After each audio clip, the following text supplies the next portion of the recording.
Ações judiciais solucionadas no menor tempo possível é um dos maiores desafios do Poder Judiciário.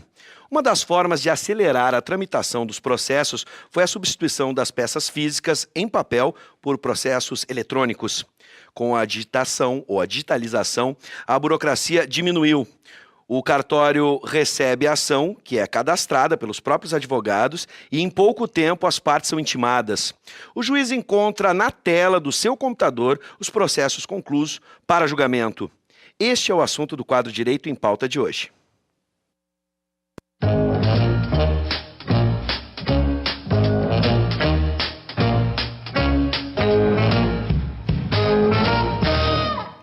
A informatização permite que advogados possam peticionar de qualquer lugar do mundo. Os escritórios de advocacia também devem desenvolver sistemas específicos para acompanhar as ações. Softwares capturam dados e organizam possíveis cenários e seus riscos. Boa noite, professor Paulo Regis, um tema muito interessante e atual. Boa noite, Vivi. Sempre uma alegria estarmos juntos para mais um tema jurídico, sem dúvida, atual. Seja bem-vindo. Muito obrigado. Nós contamos hoje com a presença, Bives, do advogado Gabriel Lopes Moreira. Ele é sócio de um conceituado escritório de advocacia no Rio Grande do Sul e membro fundador da Associação de Escritórios Jurídicos e Empresariais.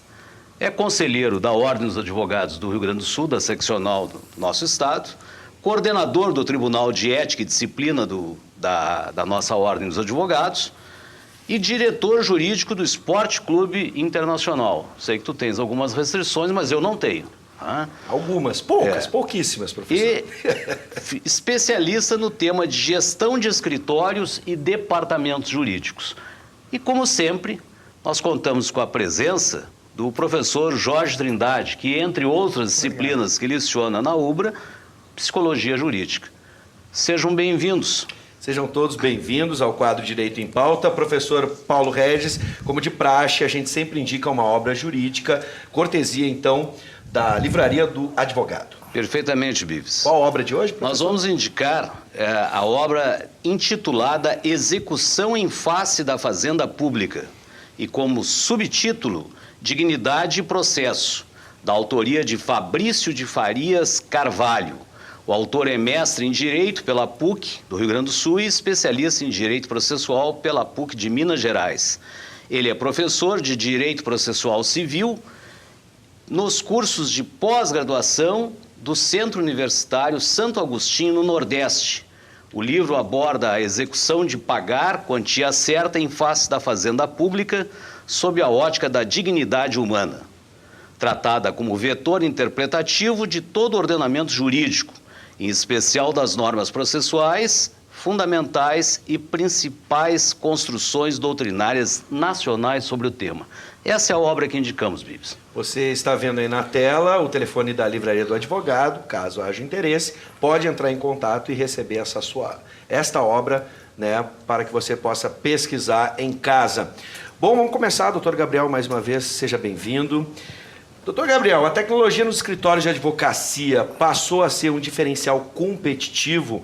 Que espécie, por exemplo, de softwares podem ser implantados nos escritórios na atualidade? Tá bem. Inicialmente, muito obrigado pelo convite. Seja bem-vindo, Gustavo Bives. Muito bom revê-lo, como sempre. Colega de colégio, é bom a gente fazer essa ressalva, né? 30 dúvida. anos conheço o doutor Gabriel e Tá me chamou a certo. atenção, inclusive foi indicação minha esse tema para que a gente pudesse discutir. Já falamos outras vezes nos avanços tecnológicos, mas agora em específico, essa área de softwares hoje, doutor Gabriel? Com relação à necessidade dos escritórios se profissionalizarem, dos escritórios terem condição de estar oferecendo o melhor serviço para os seus clientes, cada vez mais isso passa a ser uma questão absolutamente inerente, necessária para a manutenção das atividades de um escritório. O termo que você usou aí na sua colocação foi diferencial competitivo. Hoje em dia eu tendo a colocar que já não seria nem caso de um diferencial competitivo, é uma necessidade de manutenção no mercado. O diferencial competitivo pode vir através de inovações e coisas que possam ser agregadas a esses softwares de controles de processo, softwares de peticionamento, softwares de revisão de procedimentos, possibilidade de gestão integrada entre área financeira, área jurídica, a área de recursos humanos. Então, cada vez mais a tecnologia chegou para o mundo do direito, isso é um fato. A gente pode eventualmente estar discutindo o tamanho desse espaço, formas de eventual regulação dessa dinâmica. Tudo isso é discutível e é possível de ser tratado. Agora, uma coisa é clara e é fato: a tecnologia chegou também para o direito. E quem virar as costas para isso tende a ter um problema significativo na sequência da sua atividade profissional. Doutor Gabriel, nós queríamos levantar aqui uma questão que é muito delicada. Sim. A modernidade, a implantação de tecnologias em escritórios, isso não estaria afastando a mão de obra? Não vai eliminar a mão de obra nesses escritórios? Qual é a sua posição a respeito desse tema? Invariavelmente, professor, quando esse assunto é tratado, esse questionamento ele é rotineiramente levantado. E ele é levantado no direito atualmente, como já foi levantado em toda a questão da industrialização num passado mais recente, a automação das máquinas para atividade produtiva. E chegou a vez do direito também ter esse tipo de discussão. Cada vez mais a gente observa que muitas das atividades talvez possam ser auxiliadas ou, quem sabe, até eliminadas por atividade tecnológica, ou atividades com robôs, ou plataformas e sistemas, mas a presença intelectual, a necessidade do advogado, ela nunca será desconsiderada. Isso é outra certeza que nós conseguimos ter com muita clareza. O que pode ser alterado, sim, são atividades repetitivas, atividades que demandem talvez um menor esforço intelectual, e essas atividades, sim, a gente observa uma possibilidade muito premente de substituição ou utilização de material tecnológico para isso. Aí entra aquele outro ponto. A implementação dessas atividades tecnológicas certamente criará também novas necessidades, novas demandas para os operadores do direito. O problema que se encontra é que essas novas demandas não serão supridas por esses mesmos profissionais que eventualmente percam o seu espaço pela substituição tecnológica. Então, para que não haja esse contraponto, essa disparidade no mercado, de novo a gente vem naquela tecla da necessidade de especialização, estudo, para o crescimento profissional, para o crescimento intelectual, para que nós possamos ter advogados habilitados para viver nesse novo mundo que está se avizinhando com o direito, e a tecnologia está aí, é fato, e a gente tem que saber lidar com isso. Professor Jorge Trindade, eu vou traçar aqui um comparativo em duas áreas. Vou falar da minha área da comunicação e a gente pode tentar imaginar isso junto com o professor Paulo Regis, que estão na academia hoje, na formação de novos advogados, né? E aqui a gente também tem a Faculdade de Comunicação com a formação de novos jornalistas. A prática, a tecnologia chegou e mudou muito a nossa prática. O doutor Gabriel falava um pouco disso, né? Da especialização, da formação. Claro. Né? Como hoje a academia já consegue enxergar, é possível já enxergar esse horizonte da tecnologia junto ao direito, porque isso mudou muito as nossas práticas aqui, por exemplo, dentro da comunicação. Antigamente nós tínhamos especialistas em cada área. Na área, o cinema, o câmera, tinha o editor. Hoje em dia a gente consegue ver um jornalista que consegue transitar dentro dessas tecnologias, uma única pessoa dominando essas várias técnicas. A gente consegue enxergar uma preparação, uma mudança na academia já hoje para esse futuro tecnológico? Excelente colocação, Bives, porque isto está muito presente aqui na universidade, porque nós estamos vendo os novos profissionais, novos modelos de profissionais que já têm a capacidade, talvez por uma visão mais global, mais multidisciplinar ou multifacetada, de transitar por várias especialidades. Saber lidar com vários aspectos ou recortes desta complexa unidade que é a vida de todos nós. Isso a gente já assiste na academia. Na prática da advocacia, e eu queria aqui dar o meu depoimento, no sentido de que o Dr. Gabriel participa de um dos escritórios exemplares que consegue exatamente, me parece, Bives, a questão de harmonizar. Harmonizar duas coisas que são irreversíveis. De um lado, o avanço tecnológico, isso é irreversível. E, de outro lado, manter a qualidade também naquilo que nós chamamos de relação interpessoal. Sim. Porque o cliente quer excelência. E a excelência decorre desse equilíbrio, dessa equação. O máximo em tecnologia, o máximo em avanço, em máximo em rapidez, tempo é dinheiro. Por outro lado, não quer perder o contato com o Dr. Gabriel, com o professor Paulo Regis, com o jornalista Bives. Sim. Então tem que saber, o humano e o técnico tem sempre que encontrar um ponto de equilíbrio. Isso é fundamental. Nós temos uma grande preocupação, doutor Gabriel.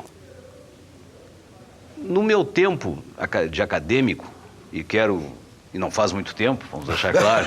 O professor Paulo Regis foi ontem. Foi ontem.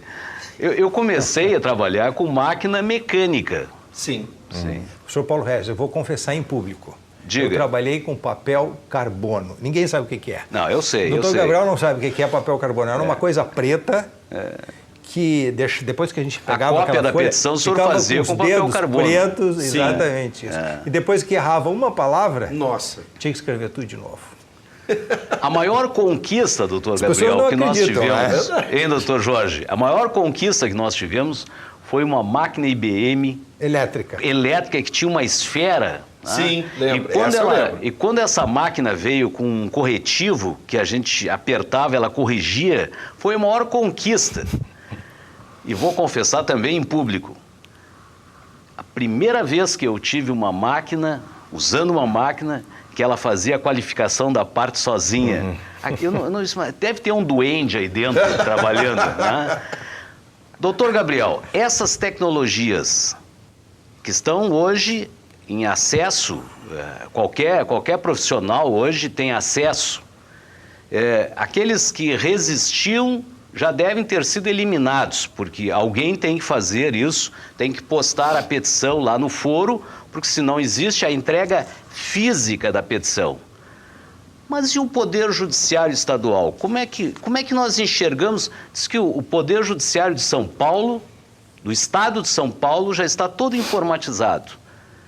E o Poder Judiciário Estadual, nós ainda usamos petições físicas. Como é que o senhor encara isso? Qual é a visão que nós podemos dar para o nosso telespectador, que é ou acadêmico, ou é estudante, ou é um profissional que está militando no campo da advocacia? Tá certo. Só para colocar e não deixar passar em branco, na condição de estagiário, eu utilizava muito papel carbono para os preparos de guia de agravo de instrumento, quando necessários. Mas, enfim, sujei bastante os dedos. Eram Como é que bem ele era menores, meu colega mas de foi. colégio? Eu não sou dessa época. Eu sou um rapaz tão novo, né? O senhor repetiu muitos anos? Eu tentei estudar um pouquinho. No Colégio Bom Conselho, eu não me lembro. Já era tão mais velho assim na classe, mas enfim. Nem tanto, nem tanto. Mas, retornando para o tema com relação a Poder Judiciário, doutor Paulo Regis, o que a gente percebe realmente no Rio Grande do Sul na questão da justiça estadual, ou seja, no Fórum Cível, vamos assim dizer, para esclarecer, a gente realmente está um pouco mais atrasado do que muitos dos estados que a gente tem aí pelo Brasil.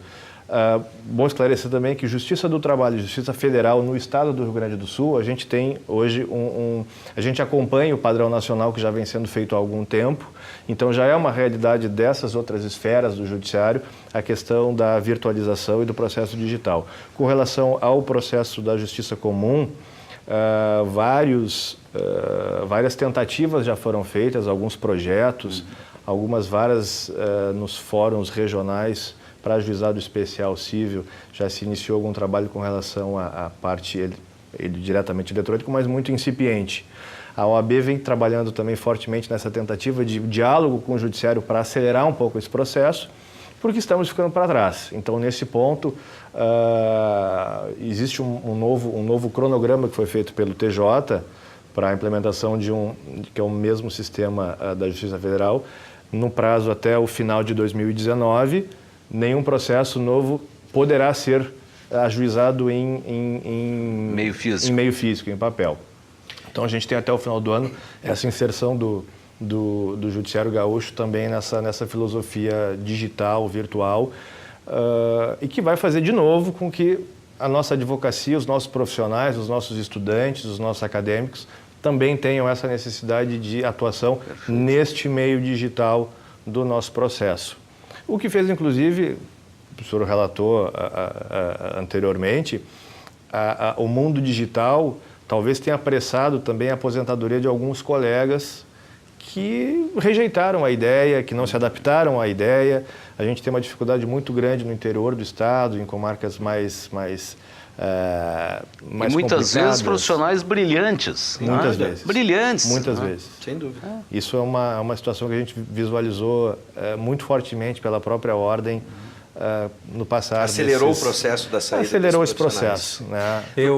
Segunda-feira passada, eu tive a honra, a alegria de fazer uma fala na Ordem dos Advogados em Porto Alegre. E na entrada me disseram, olha, professor, está muito bem, tem cerca de 500 pessoas. Eu entrei no auditório, havia, pela minha contagem, cerca de 100. E eu fui questionar, quem me convidou disse, mas não teriam 500 pessoas? Sim, tem mais ou menos 500. Mas eu só vejo 80, 100, 120. Mas os outros estão ali assistindo por em videoconferência. EAD online. Sim. E o ensino à distância aqui, a UBRA é muito forte na área. Agora, tem um probleminha, né? A gente que lida aqui, por exemplo, na comunicação com softwares e a tecnologia, a gente sabe. Por exemplo, a questão dos arquivos, das informações na nuvem, né? Os riscos, né, a transição, como isso é feito, se há algum risco para um escritório, por exemplo, até mesmo, como você aí de casa, uma coisa que assusta, né? A gente vê algumas matérias a respeito sobre processos e vê aquele volume de papel muito grande, né? Isso parece que está ficando para trás. Mas, ao mesmo tempo, o papel, teoricamente, nos dava algum tipo de segurança física.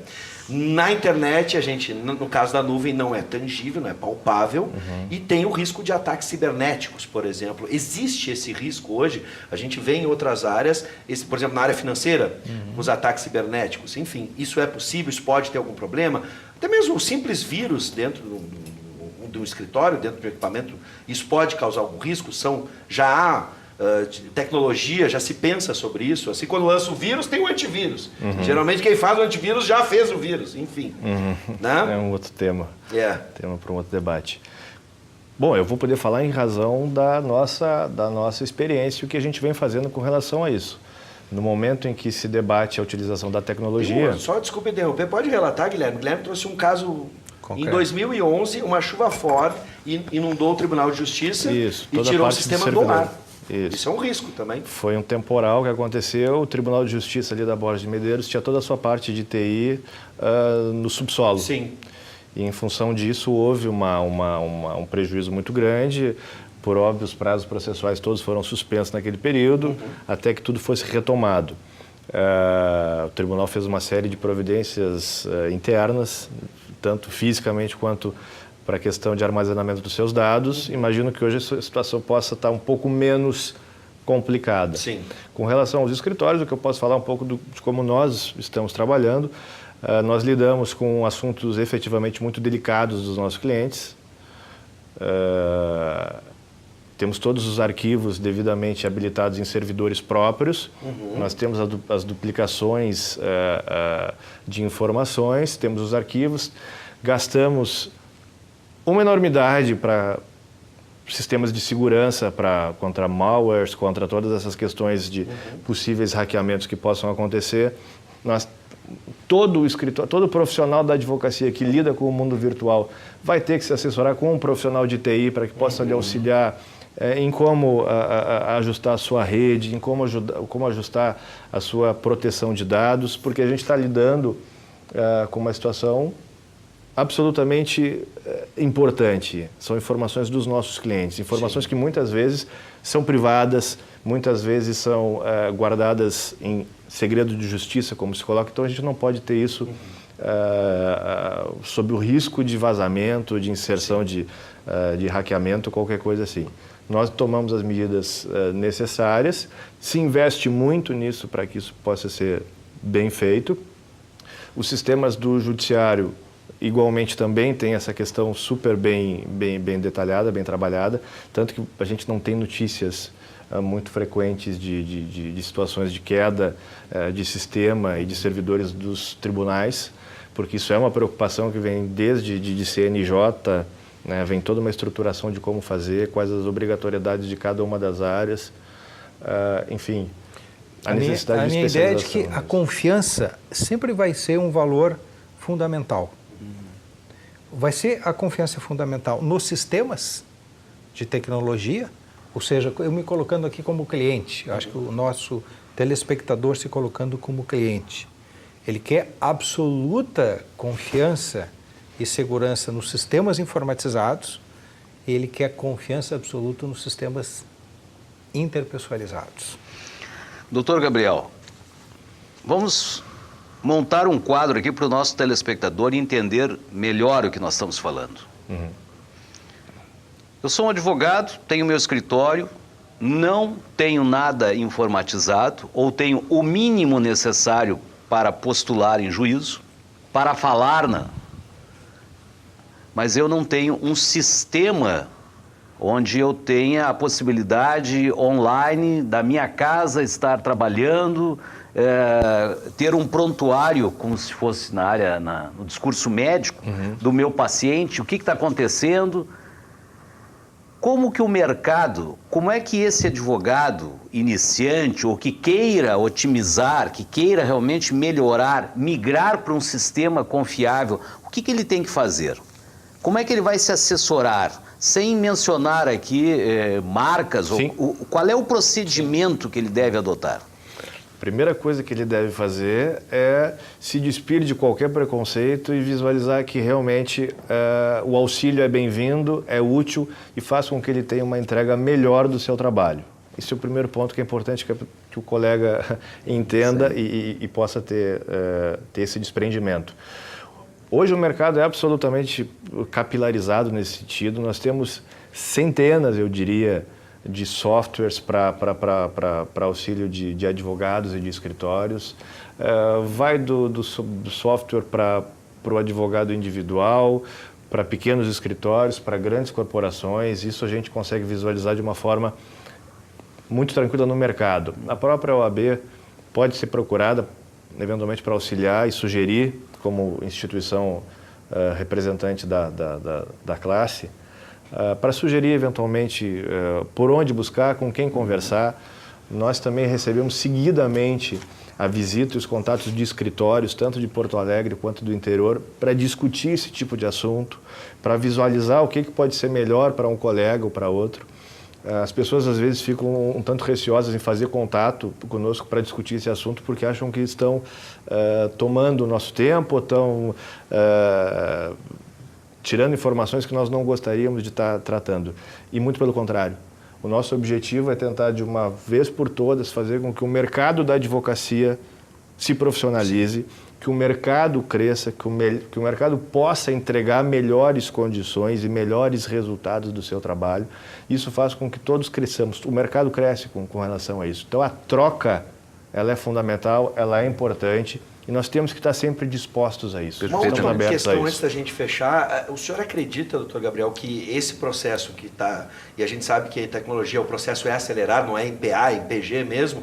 Se isso vai acelerar os processos hoje. É uma das principais queixas que a gente tem no Brasil. A lentidão da justiça, do Poder Judiciário. Isso deve contribuir para uma justiça mais célere?